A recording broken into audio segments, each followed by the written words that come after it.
Hello friends, இன்றைக்கி நம்ம evening snacks என்ன செய்ய போகிறோம்னு பார்த்தீங்கன்னா காலிஃப்ளவர் பக்கோடா செய்ய போகிறோம். வாங்க எப்படி செய்யலான்னு பார்க்கலாம். இப்போ நம்ம மஞ்சத்தூளும் உப்பும் போட்டு சுடுதண்ணியில் போட்டு ஒரு 10 நிமிஷம் அப்படியே ஊற விட்டுட்டு எடுத்து ஃபில்ட்ரு பண்ணி வச்சுருக்கோம். இப்போ என்னென்ன போடுறோன்னு பாருங்கள்.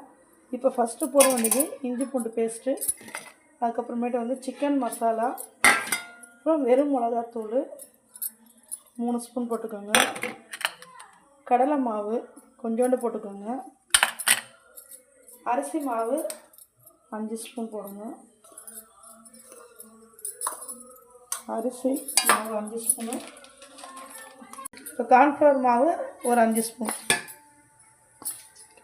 லாஸ்ட்டாக இதுக்கு தேவையான உப்பு கொஞ்சமாக போட்டுக்கோங்க. ஆல்ரெடி உப்பு போட்டு வேக வச்சுருக்கு, அதனால் கொஞ்சமாக போட்டுக்கோங்க.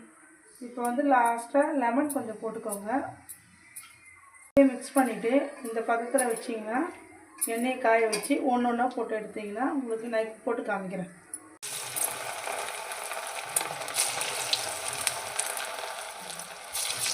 இங்கே பாருங்கள் ஃப்ரெண்ட்ஸ், அவ்வளோதான், காலிஃப்ளவர் பக்கோடா ரெடி. நீங்களும் இது மாதிரி வீட்டில் செஞ்சு பார்த்துட்டு எப்படி இருந்தது கமெண்ட்டில் சொல்லுங்கள்.